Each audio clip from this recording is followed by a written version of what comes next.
What's up, guys, and welcome to a long overdue video on this build that we're looking at right here. I've posted pictures of it on my Instagram. I actually finished this PC last fall. It's my son's computer, and I just never really got around to making a video of it, even though it's here at home, so I don't really have a good excuse. But anyway, just wanted to show this one off for you guys. Some of you have been asking about it, so I think that I guess I'll just start by talking about the overall theme and sort of the obvious color choices here. So this is my son's PC, as I mentioned before, and he is in high school, very much into trends and fashion and whatnot. And some of you may have noticed that the 90s aesthetic is very much trendy right now. So me having gone through middle school and high school in the 90s, I'm very well, or I should say this sort of holds a special place in my heart. So I get kind of like a Saved by the Bell vibe from these colors and the way everything's color blocked. So that's the basic gist of what we got going on here. As always with my build videos, I'm going to take the camera off the tripod and sort of show you guys a little bit more of the inner workings. But yeah, this is basically just the Fractal design Meshify C. I took it all apart and painted it, believe it or not, with just paint from Lowe's, just spray paint. So most of it turned out really awesome. It's not the most durable finish, so I did accidentally chip a few spots of paint, but not super noticeable. But obviously I went with colors that sort of go with the 90s theme. And this was actually before Fractal started offering the colored mesh panels as a replacement for their Meshify cases, which, if you guys weren't aware of that, I think that's a pretty awesome thing that they're doing.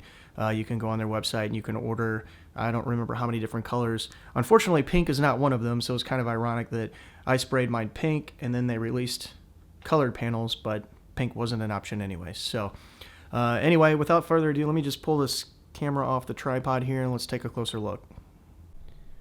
Alright, so first let's get an overall look at the outside of the case so you can kind of see some of the areas that were painted here. What's pretty cool about this front panel is every different color you see here. So you got the white, then you've got this teal, and then you've got the pink.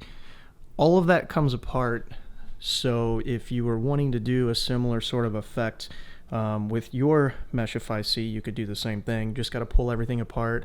Went ahead and sprayed the top grill the same as the front, and then all of this I drilled out all the rivets to pull out the basement here, and then I even though you can't see it, but the back IO shield came out as well, and that was a little bit of a pain. The worst part about that, and what I should have done, most of the reason that I ended up with a couple nicks in this basement section here is it's a little bit tricky to get it put back together. I probably should have masked it off just to protect it. I guess the computer just went to sleep. Nope. Okay, we're good. So anyway, so yeah, then spray the radiators, and that's the extent of the painting that I did. So just some general thoughts on this case. I think I've made it no secret in the past, Fractal is probably my favorite case manufacturer. I think you get the nicest cases for the money that you spend.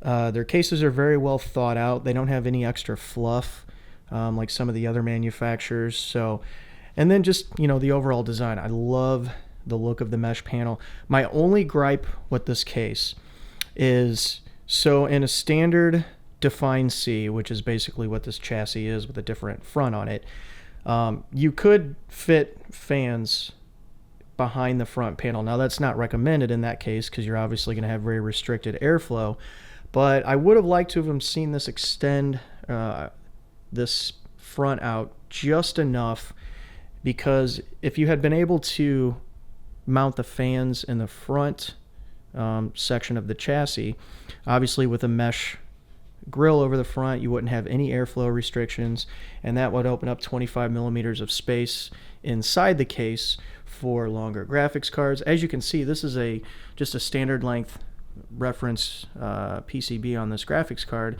and with the fans and a slim radiator, there's really not a whole lot of room to spare. So if you had one of the AIB cards that had a longer PCB on it, chances are you're not going to be able to fit a radiator in the front. And although I have seen it done, radiator support in the top is not great. It's just not set forward enough. I tried to mount one up top, but maybe if I had gone with some low profile RAM, I would have been able to make it work, but ultimately I ended up just doing a radiator in the rear, which has worked out just fine. But obviously if you're buying a case like this, you know up front that it's going to have some space restrictions because it's not a very large case.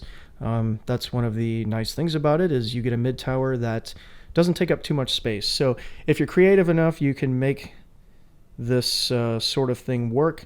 It's not easy, so for someone that's looking to do a water cooling loop and they like this case, obviously it is possible, but it does take some creativity or a little bit of frustration to sort of get water cooling components to fit inside this case.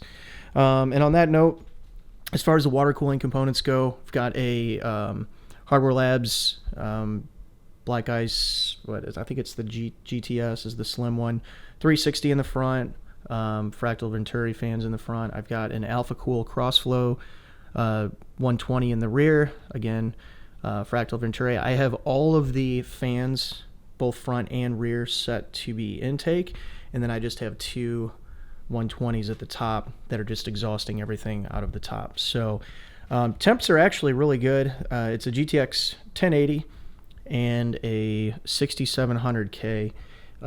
This chip, I did delit it. It doesn't really overclock all that well. I think I have it running at like 4.5 or 4.6. I don't remember. But absolutely zero temperature issues in this case. Airflow is great.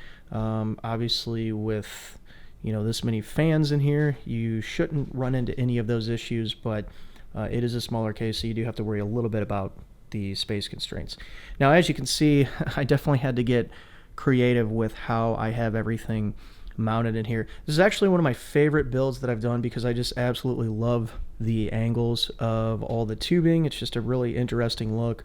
I kind of went with the whole idea of shortest distance between 2 points is a straight line, so obviously you see zero bends in this build. It's all either just straight tubing or the one here, which is a 45 I actually used a fitting on. But this actually is coming up at a 45 and then going in at a 45 at an off angle. So no matter which angle you look at this PC, you see some really neat and interesting angles going on. Part of it was just out of necessity. It would have been difficult to really cram a bunch of fancy bends in here, and then part of it was born from just sort of a creative sort of idea. I had to spend, or I shouldn't say spend, but I used a lot of money's worth of fittings just right in here, and it's kind of hard to get all of it, but obviously this reservoir is just kind of suspended. This is one of the Bits Power water tanks, but it's like their I forget what they call it, but they do make a slimmer version, which is what I used here. The standard size reservoir just wouldn't fit. I wouldn't have made this work. So, but this just kind of hovers above the basement here. It's obviously very well supported between the fittings at both ends. So, no worries there. And then I've got the EK DDC, which I actually used the EK radiator mount to mount this, I don't know what you call it, vertically. But yeah, it worked out. I had to run through a bunch of different options before I finally figured out a way to make all of this work in here and still look clean. As you can imagine, and I'll try to show you from the backside, but there is not a whole heck of a lot of room down here in the basement, especially when you have a radiator that extends all the way to the bottom. So you really have a lot of restrictions there, limited space to work with. Of course, you got to be able to get your cables to go in there, your power supply, all that stuff. So again, you know what you're getting into when you buy a case this size, but just always something to keep in mind that even though this case looks awesome and I would have no problems recommending it to anyone, I just want to make sure you understand that it is definitely not an easy case to put a full custom loop in, so just keep that in mind. But I think that pretty well covers everything in the front here. Obviously, if you guys have any questions, feel free to ask. I don't really know what else to say about it. So I'm going to go ahead and turn this around, pull the back panel off so you guys can get a peek at what's going on behind here. Maybe be able to show you a couple things down here in the basement section. All right, so here we go. Here's the back side of the case. So I think this light's probably washing this out a little bit, but oh well. Just want to make sure you guys can see everything. So most of the cables, this isn't the prettiest cable job I've ever done. I didn't take the time to cut the fans to custom lengths and that sort of stuff, but there's plenty of space over here to where the panel's inset that I sort of bundled everything up, strapped it behind the Velcro straps, and then the custom cables are tucked pretty nicely against the back panels. So not a ton of room to work with back here, but you can make it work. Obviously takes some effort, but it does work. And then down here, I guess really all that there is to show you is do have a drain valve. I never do a custom loop without one, so there definitely is one in here. And then obviously you got the custom cables coming in. Without custom cables in a build like this, it would be extremely difficult, if not impossible, to even make this work because of the space savings. So keep that in mind too. If you're wanting to cram a bunch of stuff into a smaller case like this, you're going to want to consider getting some custom length cables so that you don't have any excess cable length. I don't know how this would have worked with extensions because there's hardly enough room to even fit the custom cables. So again, I guess the moral of the story is you can do a nice custom loop in a smaller case like this, and it can turn out looking really awesome, but certainly going to take a lot of extra effort and some considerations. But other than that, I hope you guys liked the video. I hope I didn't skip over anything, but if I did, feel free to ask. If you have any other questions, definitely leave comments down below. And yeah, that's going to wrap it up for this one, and I will see you guys in the next video.